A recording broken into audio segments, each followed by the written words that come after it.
Welcome to the first session of UNCA's Queer Studies Conference. Welcome, friends. All right, everyone. Thank you so much for being here.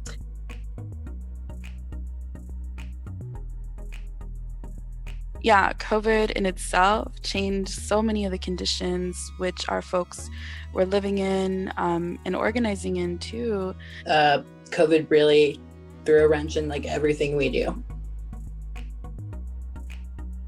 Today, I want to talk about a concept that I call strategic exclusion.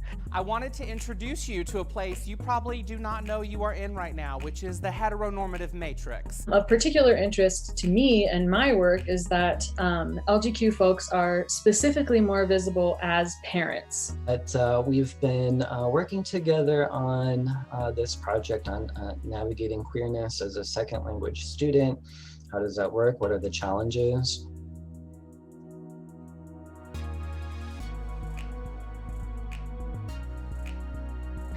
I'm currently interested as a mixed European white settler, predominantly of Finnish descent, in the ways in which Finnish immigrants have contributed to the expansion of the Canadian project of settler colonial occupation. And tonight I will be presenting on the Pandaka, a Buddhist translation of queerness beyond the Western gaze.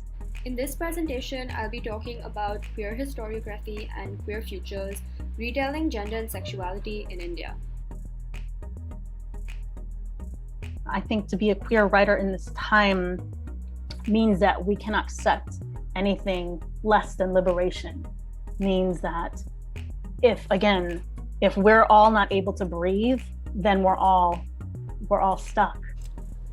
I consider queer as being about the freedom to be public, to just be who we are. It means everyday fighting against oppression, homophobia, racism, misogyny, the bigotry of religious hypocrites, and our own self-hatred. What is queer? As an adjective, it can describe something odd or strange, but as a verb, it illustrates the action of spoiling or ruining something. And that I like.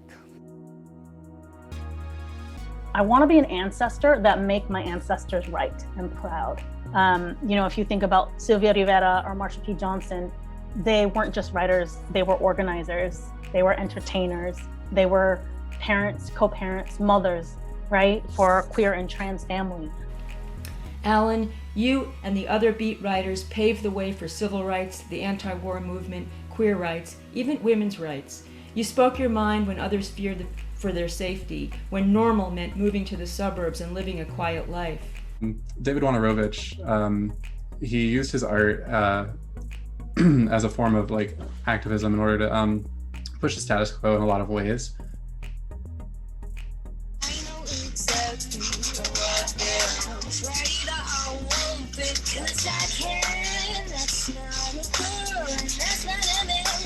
There's just this dreamy idea of what this perfect life would be, where you could be yourself and not be ashamed of it. And her poem has a lot of imagery and beautiful descriptions in it that I personally love because I'm an imagery person. And so I put that in my piece, as well as this was my first time using watercolor. Don't be afraid of neighbors who wander in drunkenly to observe my noise without invitation, caught suddenly naked in the yard. My Jewness, my queerness, my femness, my desire to burn down their world, and I'll play Cinderella.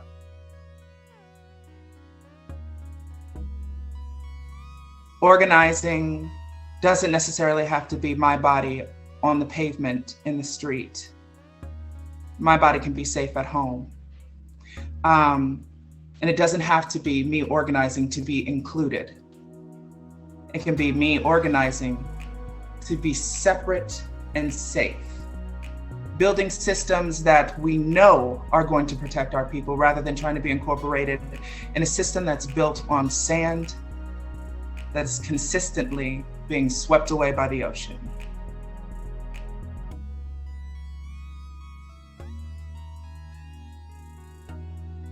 Thank you to everyone. And that's all. Thanks, y'all. Thank you very, very much. Thank you so much, everyone, for your time, your care, your work, and your elation. Please be tender, please drink water and rest. Cuddle your animals and be kind to your communities. Be gay, do crime.